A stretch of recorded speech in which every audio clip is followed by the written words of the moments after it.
राहुल को तो वो अंकल लेके चले गए। बोले कौन से अंकल लेकर चले गए? अरे वही अंकल जो हमको जिन्होंने ये फ्रूट दिया है। वो अंकल पेड़ के जितने ऊंचे थे और उनकी बॉडी पर ना बाल ही बाल थे, सफेद से वो अंकल दिख रहे थे। उनकी बॉडी पर तो बहुत ज्यादा बाल ही बाल थे। वो अंकल भालू अंकल थे, भालू के जैसे दिख रहे थे। सृष्टि भी हैरान हो जाती है कि आरती तो हमारे सामने पेड़ पर चढ़ी है, ये बच्ची गई तो गई कहाँ।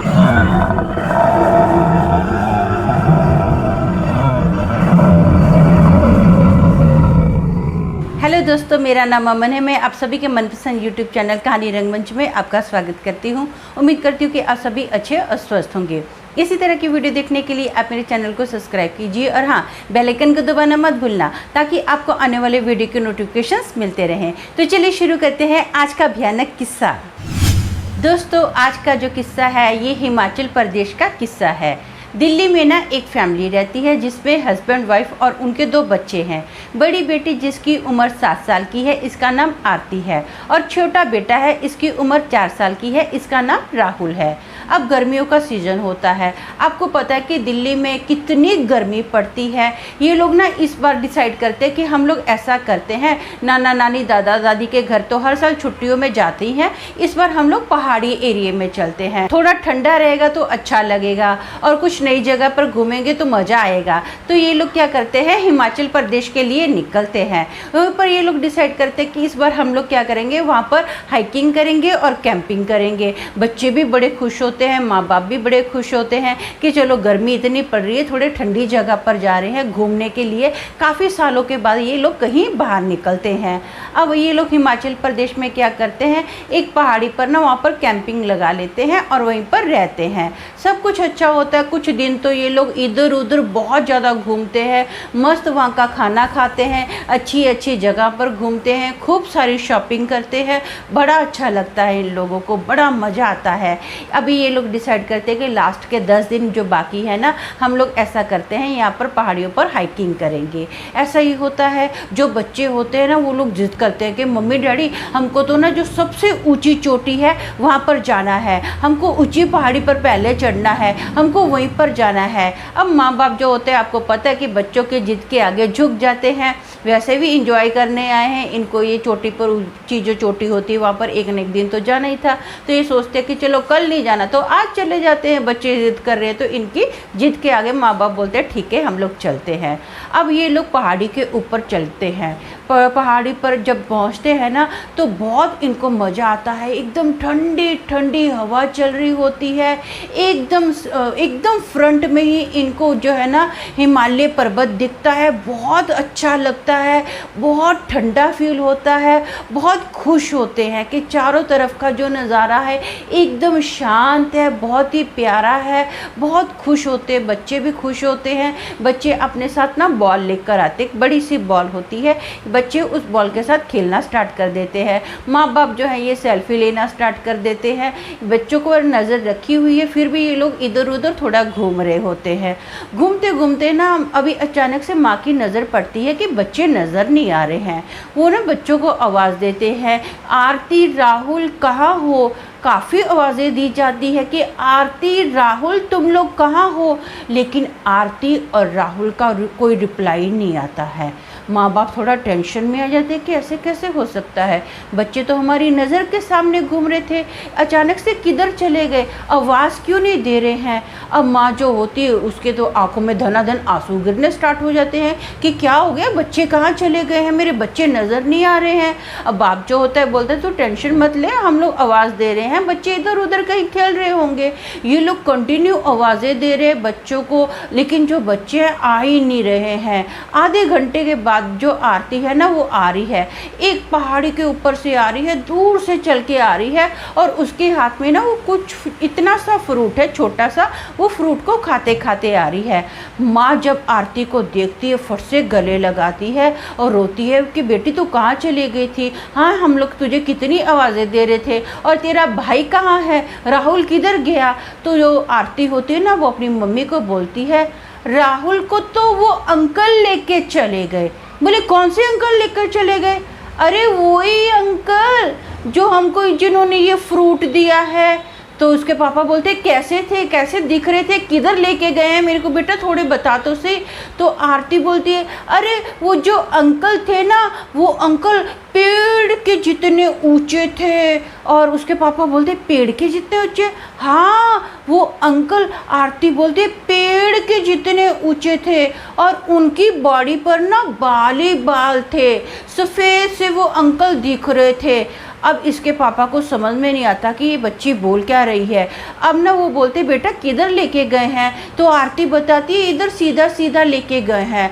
माँ बाप आरती को गोद में उठाते हैं और भागते हैं उस जगह पर, इधर उधर देखते हैं कि राहुल कहाँ है, राहुल कहीं नज़र नहीं आता। माँ बाप जो होते 1 घंटा कंटिन्यू आवाज़ें लगा रहे हैं, राहुल को ढूंढ रहे हैं, लेकिन राहुल कोई आवाज़ नहीं दे रहा, राहुल का कोई नामो निशान नहीं है कि किधर है किधर नहीं है। फाइनली जो आरती के पिताजी होते हैं ना, वो सर्च टीम को कॉल करते हैं और बताते कि हमारे साथ ऐसा ऐसा हादसा हुआ, जल्दी जल्दी आप आइए और हमारे बेटे को तलाश कीजिए। वो जो सर्च टीम होती है उनको आते आते 1.5 घंटा लग जाता है। ये लोग पूरी जानकारी देते हैं। जो सर्च टीम वाले होते हैं वो भी पूछते हैं कि बेटा आपके भाई को कौन लेके गया है? आरती है जो सेमी रिप्लाई करती है उसको तो अंकल लेके गए हैं। बोले कौन से अंकल लेके गए हैं? वो अंकल कैसे दिख रहे थे?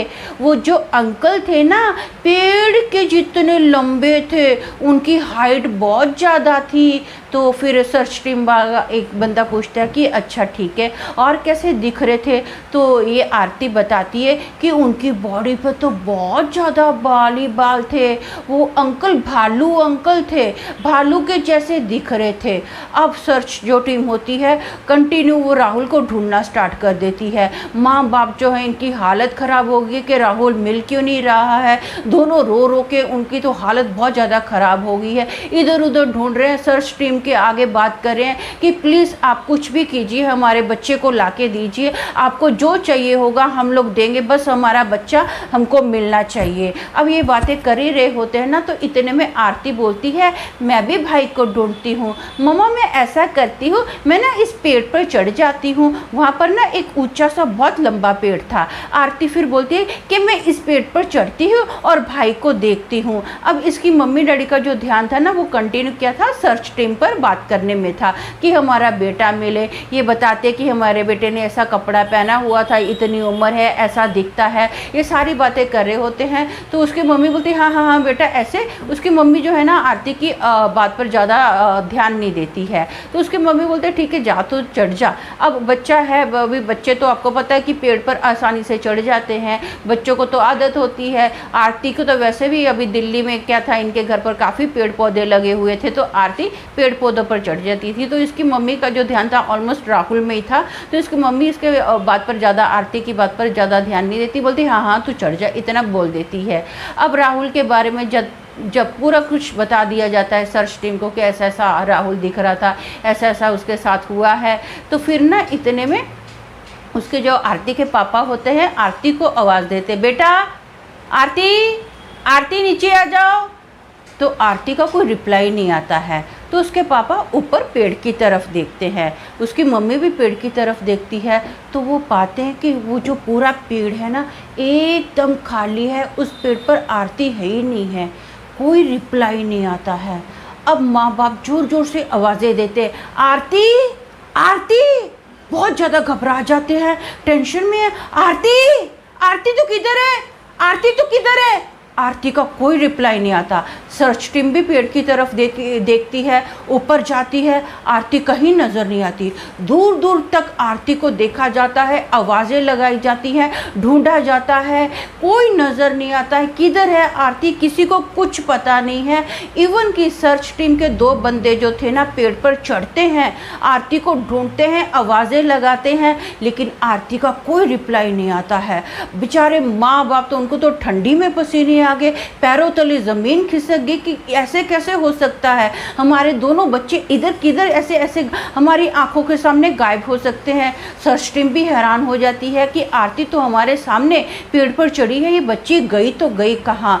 इतने में क्या होता है, जो सर्च टीम है ढूंढना स्टार्ट कर देती है, दोनों बच्चे कहीं नज़र नहीं आते हैं। तो सर्च टीम क्या करती है, हेलीकॉप्टर की मदद लेती है बच्चों को ढूंढने के लिए। जो राहुल है उसका तो कुछ पता नहीं चलता है, लेकिन काफ़ी टाइम के बाद ना आरती की जो डेड बॉडी है वो एक झरने में बहती हुई नज़र आती है। पानी में बह रही थी, वो जो झरना था बाजू में था। तो सर्च टीम जो होती है फटाफट आरती की बॉडी निकालती है। माँ बाप तो बेचारे रो रो के पागल हो जाते हैं, अधमरे हो जाते हैं कि ऐसे कैसे हो सकता है, हमारी बेटी हमारी आंखों के सामने से गायब कैसे होगी और उसका ये हाल कैसे हुआ। जो राहुल है उसका तो कुछ पता नहीं चला। काफ़ी दिन उसकी सर्च की गई, लेकिन राहुल का आज तक कुछ ही पता नहीं चला कि किधर गया है, क्या हुआ राहुल के साथ, किसी को कुछ मालूम नहीं है। इस घटना को हुए 3 साल हो गए हैं। जो माँ बाप हैं, दोनों बच्चों को खोने की वजह से उनकी जो हालत है ना पागलों के जैसी हो गई है। उनको उनके परिवार वाले संभाल रहे हैं बच्चों की तरह, क्योंकि मेंटली इन दोनों माँ बाप पर बहुत बुरे असर हुआ है। तो दोस्तों मेरा मानना ये है कि कभी भी अगर आप अनजान जगह पर जाते हो ना, तो बच्चों पर कभी भी नज़र नहीं हटानी चाहिए, क्योंकि नज़र हटी तो दुर्घटना घटी। और वो जो आरती बोल रही थी ना कि राहुल को तो एक भालू जैसे अंकल लेके गए हैं, तो ये भालू जैसा जो कोई अंकल था वो कोई और नहीं था, ये जेती था। ये जो जेती होते हैं ना पहाड़ों में पाए जाते हैं। हमारे जितने भी उच्च अधिकारी हैं इनको पूरी जानकारी है कि ये पहाड़ों में रहते हैं, लेकिन ये उच्च अधिकारी क्या करते हैं, लोगों से ये बात छुपा के रखते हैं ताकि लोगों के अंदर दहशत ना फैल जाए। और ये जो जेती होते हैं मनुष्यों को जब लेकर जाते हैं ना, तो ये उनको ख़त्म कर डालते हैं। और उनके साथ क्या क्या होता है ये तो आज तक पता नहीं चला है, लेकिन जितने भी लोग गायब हुए हैं वो मरे हुए ही पाए गए हैं। तो आप कभी भी जब अनजान जगह पर जाते हो ना, तो आपको बहुत ज़्यादा चौकन्ने रहना चाहिए और उस जगह की अच्छे से जानकारी लेनी चाहिए, फिर ही उस जगह पर जाना चाहिए। तो आज के लिए बस इतना ही, कल फिर मिलेंगे और एक भयानक किस्से के साथ। तब तक के लिए शालोम, शांति और सलाम।